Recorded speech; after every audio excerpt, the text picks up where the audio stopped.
잠시 모든 것을 멈춰보세요. 혹시 지금 당신의 마음이 무거운가요?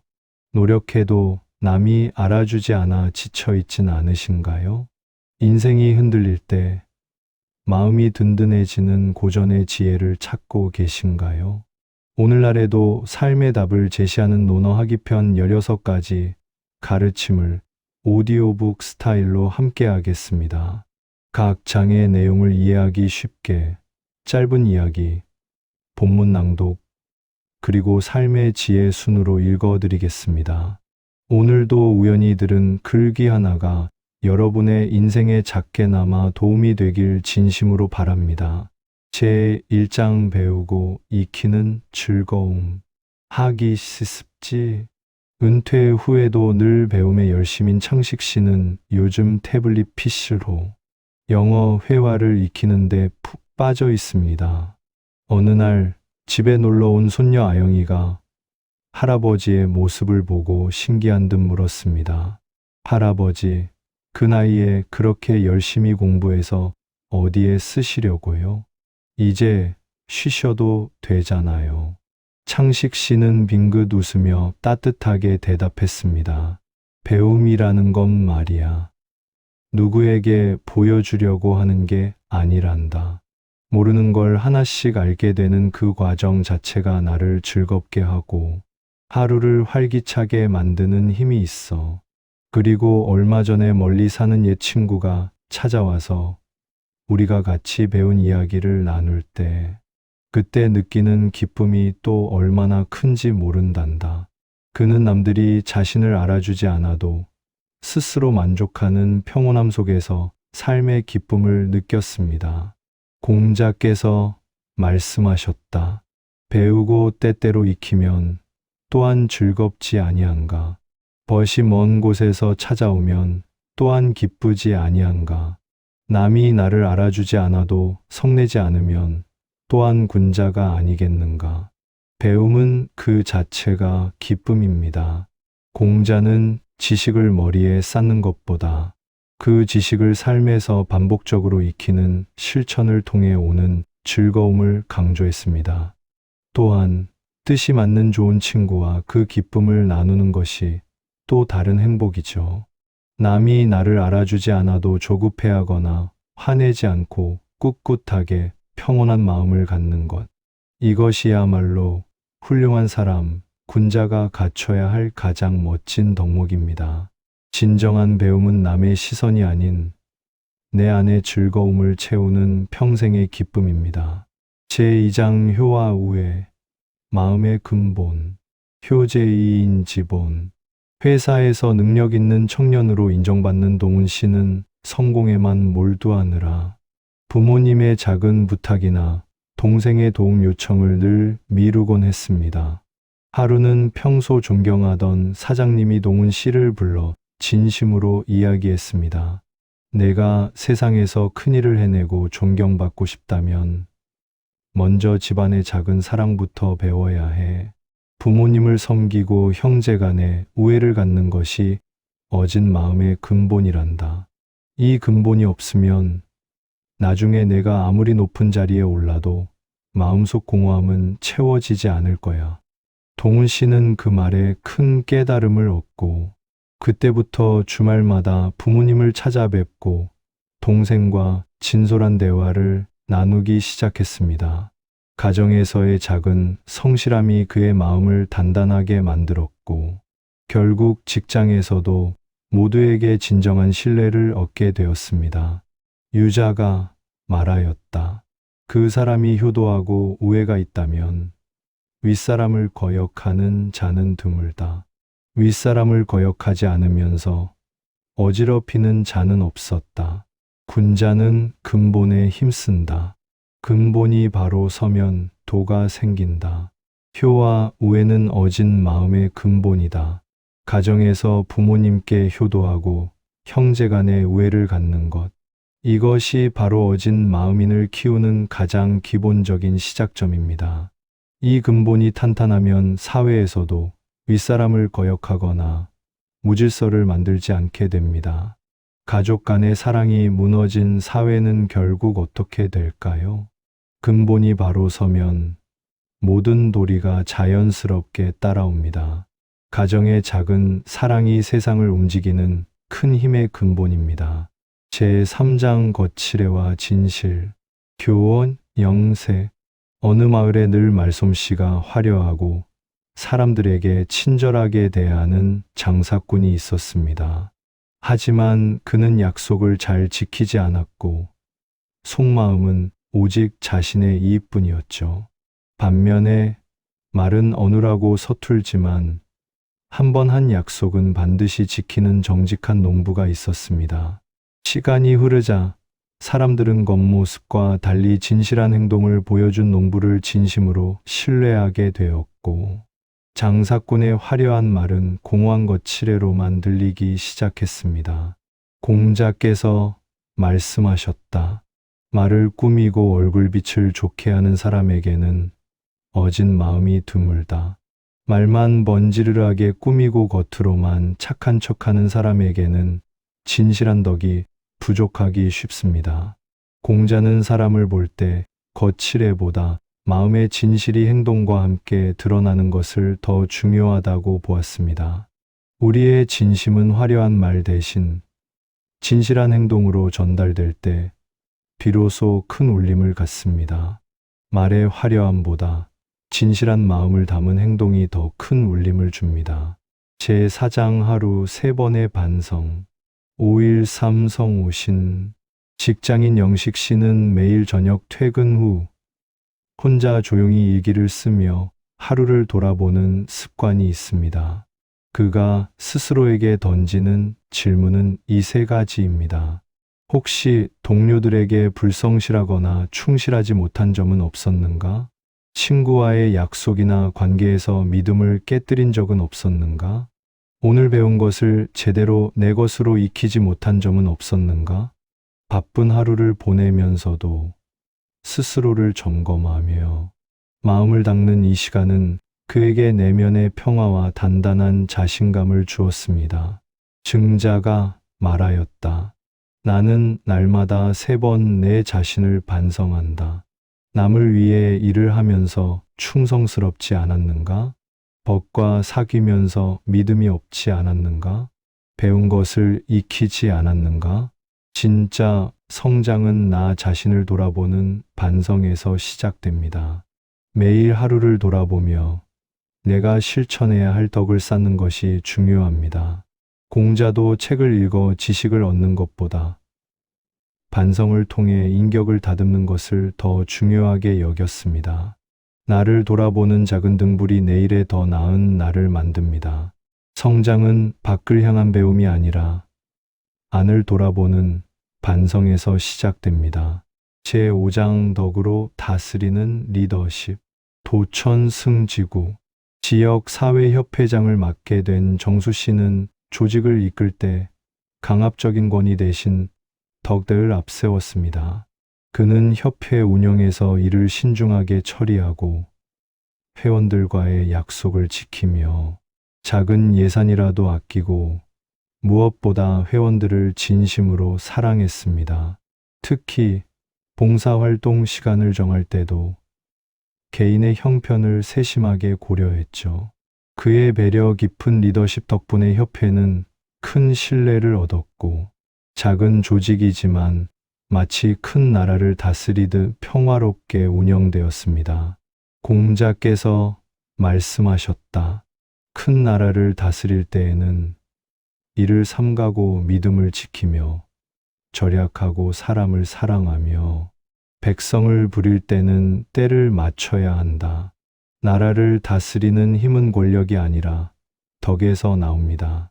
사람을 아끼고 적절한 때를 맞춰 일을 시키는 것이 올바른 리더의 자세입니다. 이것은 큰 나라에만 해당되는 이야기가 아닙니다. 직장 팀장 혹은 한 가정의 부모 역할처럼 우리 일상의 모든 리더십에 적용되는 지혜입니다. 진정한 리더십은 힘이 아닌 신뢰와 사람을 아끼는 마음에서 나옵니다. 제6장 인격이 먼저, 지식이 다음. 행유여력 즉기학문. 신입 직원 혜진 씨는 항상 동료와 상사에게 예의 바르고 맡은 일을 충실히 해냈습니다. 인격적으로 훌륭했기에 남는 시간에는 글쓰기나 외국어 공부 등 자기 개발에도 시간을 쏟았습니다. 동료들은 그녀의 훌륭한 인격을 믿고 따랐으며 그녀 역시 능력을 인정받으며 빠르게 성장했습니다. 그녀는 문득 대학 은사님께서 해주신 말씀이 떠올랐습니다. 인격이라는 그릇이 잘 갖춰져야 그 위에 담는 지식도 비로소 가치 있게 빛난단다. 공자께서 말씀하셨다. 제자는 집에서는 효도하고 밖에서는 공경하며 조심스럽고 믿음이 있으며 널리 사람을 사랑하고 어진 이를 가까이 하라. 그렇게 하고도 힘이 남으면 글 공부를 하라. 사람이 되는 것이 먼저, 지식은 그 다음입니다. 공자는 올바른 인격과 행동이 가장 중요하다고 가르쳤습니다. 올바른 인격이라는 그릇이 단단해야 그 위에 담는 지식도 가치 있게 빛날 수 있습니다. 배움을 쫓기 전에 내 삶의 태도와 인격을 돌아보는 것이 우선입니다. 인격이라는 그릇이 단단해야 그 위에 담은 지식도 빛을 발합니다. 제 7장 실천하는 삶의 학문. 수활미학. 어느 날 선생님께서 제자들에게 깊은 가르침을 주셨습니다. 덕 있는 사람을 외모보다 귀하게 여기고 부모님을 섬길 때 힘을 다하며 나라에 충성하고 친구와의 사귐에서 믿음을 지키는 사람. 그가 비록 책을 읽지 못했다 하더라도 나는 그를 진정으로 배운 사람이라 할 수 있습니다. 그 말을 들은 제자들은 배움이라는 것이 책 속의 지식에 갇히는 것이 아니라 삶 속에서 얼마나 바르게 실천하느냐에 달려 있음을 깨달았습니다. 자아가 말하였다. 어진 이를 존중하기를 여색보다 쉽게 여기고 부모를 섬길 때는 힘을 다하며 임금을 섬길 때는 몸을 다 바치며 법과 사귐에는 믿음이 있어야 한다. 이런 사람은 비록 글 공부를 하지 않았더라도 나는 글을 배운 사람이라 하겠다. 진정한 배움은 책 속에 있는 지식이 전부가 아닙니다. 우리의 삶 속에서 덕 있는 행동을 실천하는 것이야말로 가장 훌륭한 배움의 증거입니다. 지식보다 행동이 앞설 때 그 사람은 진정한 학문을 이룬 사람으로 인정받습니다. 책을 읽지 않았더라도 덕을 실천하는 삶 자체가 가장 큰 배움입니다. 제 8장 군자의 위엄과 허물. 군자부중즉 불의. 젊은 팀장 수연 씨는 처음에는 성급하고 경솔해서 팀원들을 이끄는데 어려움을 겪었습니다. 수연 씨를 지켜보던 부장님이 어느 날 그에게 중요한 조언을 건넸습니다. 신중함이 있어야 위엄이 서고 충성심과 신뢰를 근본으로 삼아야 하네. 자기보다 못한 사람과 굳이 어울릴 필요는 없으며 혹시 잘못을 저질렀으면 두려워하지 말고 바로 고치게. 수연 씨는 이 조언을 마음 깊이 새겼고 잘못을 인정하고 고치는 용기를 가지게 되었습니다. 그러자 팀원들은 그를 점점 더 신뢰하고 따르기 시작했습니다. 공자께서 말씀하셨다. 군자가 무게가 없으면 위엄이 서지 않는다. 배워도 굳지 못한다. 충성과 믿음을 주로 삼고 자기보다 못한 자와 벗하지 말며 허물이 있으면 고치기를 두려워하지 마라. 훌륭한 사람의 품격은 가벼움이 아닌 신중함과 성실함에서 나옵니다. 삶에 무게감이 있어야 타인에게 신뢰와 위엄을 줄 수 있습니다. 또한 자신의 실수를 인정하고 고칠 줄 아는 용기가 바로 성숙한 사람의 모습이자 진정한 덕의 뿌리입니다. 군자의 품격은 실수가 아닌 고칠 줄 아는 용기에서 나옵니다. 제9장 정성으로 조상을 추모함. 신종추원. 서울의 작은 아파트에 사는 미숙 씨는 바쁜 일상 때문에 어머니의 제사나 기념일을 자주 잊고 지나쳤습니다. 그러던 어느 날 이웃 할머니가 걱정하는 마음으로 그녀에게 이야기했습니다. 조상을 잊으면 마음이 메마르고 사람 사이의 관계도 삭막해진단다. 형식보다 마음이 중요해. 미숙 씨는 이 말에 깨달음을 얻고 그때부터 단순한 형식이 아니라 진심과 정성을 다해 조상을 기리는 마음을 실천했습니다. 그 이후 가족은 물론 이웃과의 관계까지 훨씬 따뜻하고 화목해지는 것을 느꼈습니다. 증자가 말하였다. 죽은 이를 삼가 장사 지내고 조상을 정성껏 추모하면 백성의 덕이 두터워진다.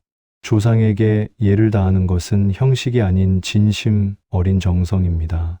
돌아가신 분들을 공경하고 기억하는 마음이 바로 우리 삶과 사회, 공동체의 도덕성을 탄탄하게 만드는 기본이 됩니다.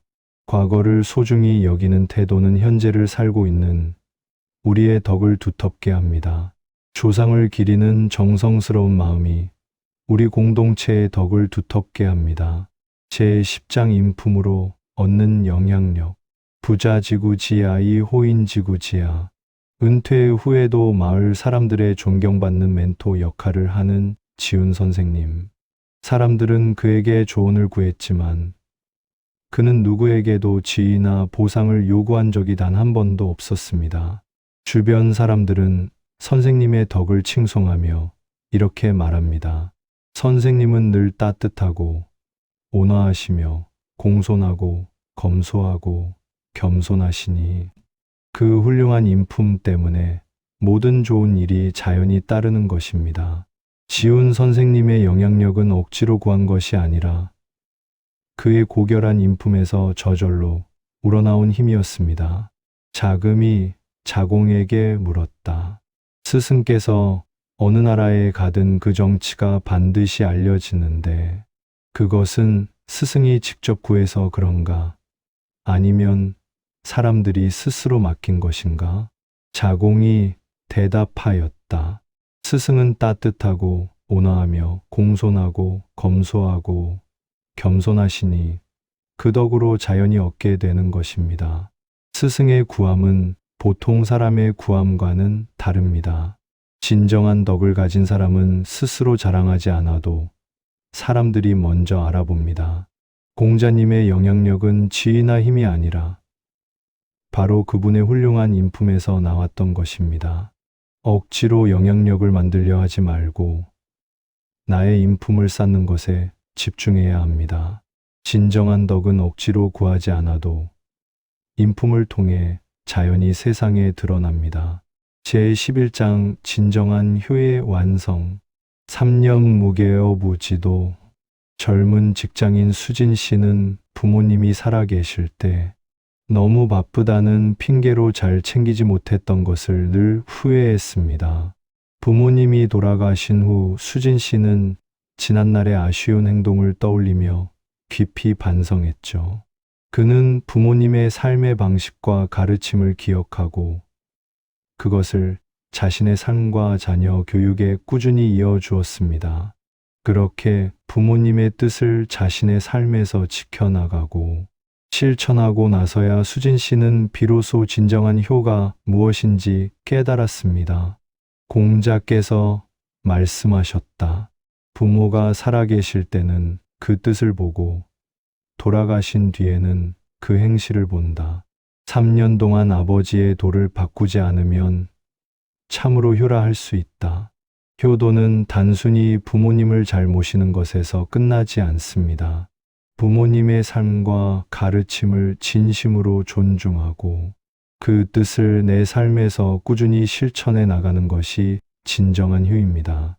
부모님의 삶의 도리, 즉 아버지의 도를 돌아가신 후에도 3년 동안 바꾸지 않고 이어가는 것은 그만큼 깊은 존경심을 의미합니다.